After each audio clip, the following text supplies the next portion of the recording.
Alors, maintenant, on pourrait penser, ah ben, c'est bon, j'ai terminé la pièce. Oui, mais je voudrais vous expliquer encore quelque chose qui pour moi a son importance pour faire un lien avec le cours théorique. C'est-à-dire que ici, admettons qu'on ait ce diamètre-là, mais avec une tolérance H7. Donc une tolérance à 2 centièmes près. Et là, vous savez que si j'usine en contrôlant uniquement le centre de mon outil, je vous ai expliqué ça longuement lors du cours théorique. Si je contrôle uniquement le centre de mon outil, ben, la tolérance que j'ai sur le diamètre de mon outil a peu de chances de vous permettre de tenir une tolérance de 2 dixièmes sur le contour qu'on fait là. Alors comment est-ce qu'il faut s'y prendre? Ben, la première chose à faire, c'est évidemment retourner dans la poche et laisser une surépaisseur de 0,2 pour la finition. C'est un choix que dépend un peu du diamètre d'outil. Bon, allez, pour un diamètre de 8, je vais peut-être prendre un dixième pour un diamètre, comme ma fraise de finition, un diamètre de 8. Euh, et c'est tout. Qu'est-ce qu'il va faire? Ben, il va laisser 2 dixièmes aussi bien là que là. Et ce que je vais faire maintenant, c'est que je vais venir me positionner ici pour dire l'opération. Je veux ajouter une opération de contournage sur ces deux faces-là, sur celle-ci et sur celle-là. Et je vais faire un contournage avec quel outil? Ben, avec la fraise de finition de 8, où je mets des conditions de coupe correctes. Hein. Peut-être que je mets un peu moins d'avance. Voilà, comme c'est de la finition, je vais mettre un peu moins d'avance. Et dans les cut parameters, oui, chanfrein 2D, je prends un simple 2D. Ce qui est très important, attention, c'est maintenant que tout se déroule, c'est que ici, type de compensation computer, c'est-à-dire que c'est l'ordinateur qui calcule le décalage. Une fraise de 8, il va décaler de 4. Armoire, dans la version française, control dans la version anglaise, c'est dire ok, travaille en G41 ou G42 en fait. Voilà, c'est simplement ça. Alors évidemment, maintenant j'ai une surépaisseur de 0, mais attention ici, clac, je vais surélever très légèrement mon outil. 1 ou 2 centièmes. Il faut que ça ait un sens par rapport à la précision de la machine que vous utilisez évidemment aussi. Ça c'est pour lorsque je vais travailler, faire ma finition ici, je ne viens pas interférer avec même frotter sur certains copeaux ou légèrement frotter sur la face du dessous. C'est un petit truc d'usineur. Alors, maintenant, si je valide, qu'est-ce qui va se passer? J'ai validé, il me dit, oui, il y a un problème avec les entrées-sorties. Je le savais, je le sentais. Et effectivement, regardez, si je fais le parcours d'outils, c'est le carnage. Je descends dans la matière. Ah oui, mais là, oui, d'accord. Vous voyez que je suis du mauvais côté du contour. J'ai pas fait attention quand j'ai fait la sélection. C'est pas grave. Oui, je suis du mauvais côté. C'est pas grave du tout.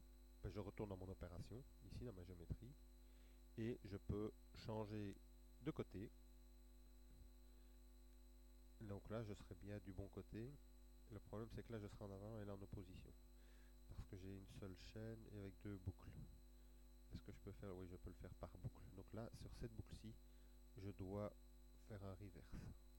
Ok, et là, il y a encore un changement de côté. Alors. Ah oui, il le fait sur les deux en même temps. Je suis un peu coincé là, je ne sais pas si vous voyez, mais comme c'est une seule chaîne, il fait les changements des deux côtés en même temps. Donc je pourrais, effectivement, là je serai du bon côté, mais si je fais ici sur cette boucle-ci un changement de côté, il fait le changement de ce côté-là, mais de ce côté ici aussi. Ah, j'ai un problème. Bon, alors qu'est-ce qu'on va faire? Voilà, c'est pas grave, hein, c'est comme ça qu'on apprend le mieux. Je vais faire delete de la chaîne ici. Je vais uniquement ajouter une seule des deux. Je vais travailler d'abord sur cette.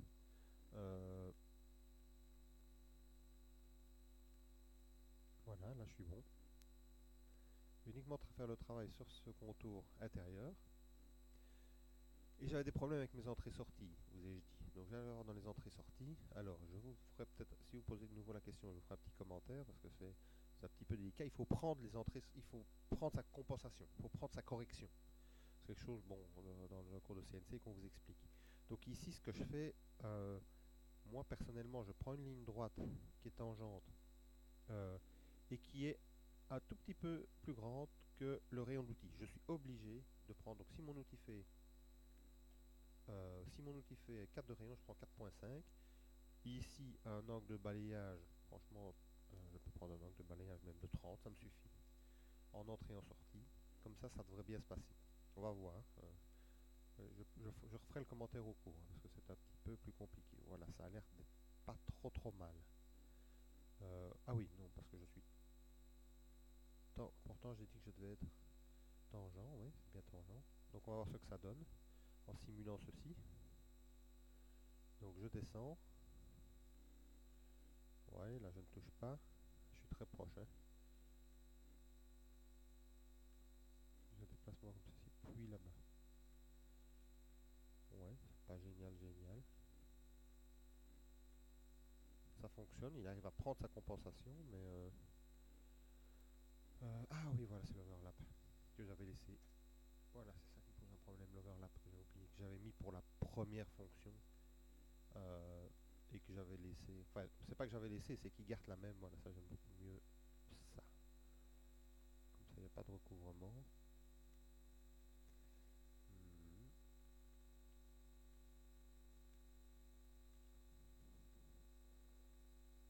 C'est-à-dire que le problème, c'est que je n'ai pas beaucoup de place hein, pour venir faire mon entrée-sortie. Bon, maintenant que ça a fonctionné pour le contour extérieur, je vais essayer de rajouter la chaîne ici. Une deuxième chaîne, je suis dans le bon sens, tout a l'air de bien se passer. Mais cette chaîne-ci, là, elle est toute seule, et donc je peux changer de côté. Et il me change les deux en même temps. Bon. Donc c'est pas trop grave. Qu'est-ce que je vais faire? Simplement copier et ici coller. Donc comme d'habitude, quand on ne passe pas par la porte, on passe par la fenêtre. Ici je supprime ma chaîne, j'ajoute cette chaîne-ci. Là si ça ne me convient pas, voilà, ça c'est bon.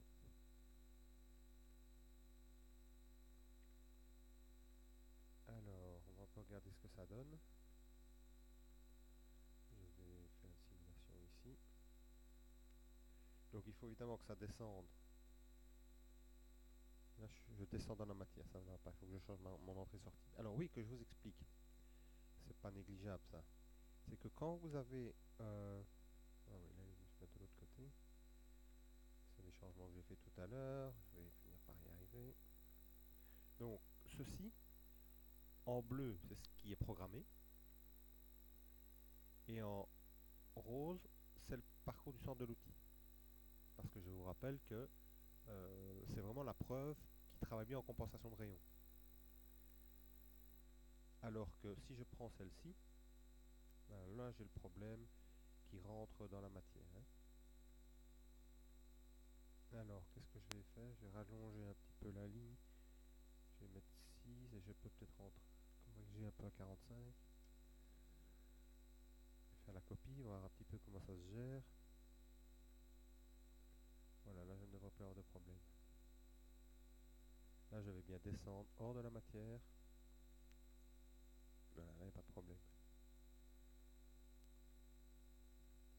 J'ai réussi à prendre ma compensation. D'accord? Alors, qu'est-ce qu'il nous reste à faire? Sélectionner tout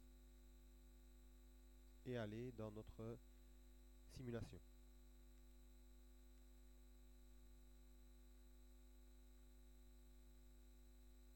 Vitesse au maximum. Activer le jeu des couleurs, ça devient plus joli.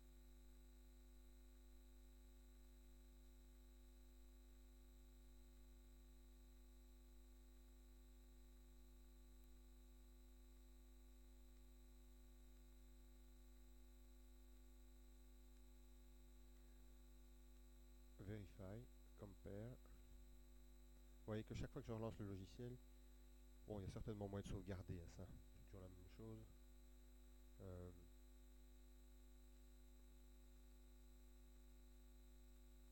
je suis en train de chercher sur le clavier anglais.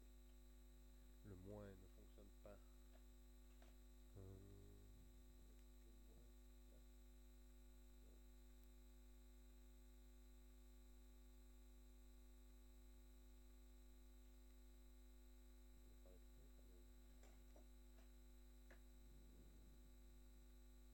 Là,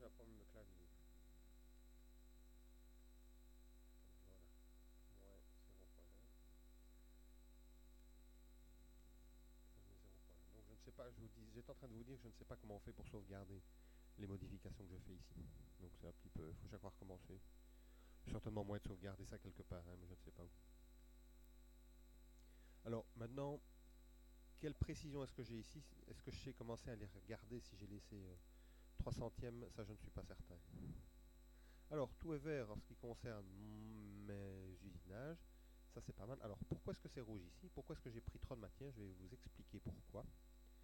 L'explication est assez simple. C'est-à-dire que lorsque je fais un taraudage dans un système de CAO, en tout cas avec Inventor, euh, il donne comme diamètre le diamètre de perçage et pas celui de taraudage.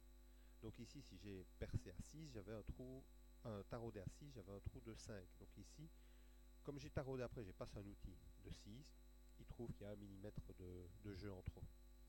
C'est normal, quand on interprète ce qu'on a fait, ça ne pose pas de problème. Voilà, on a terminé l'usinage en ayant notamment utilisé la technique de compensation de rayon.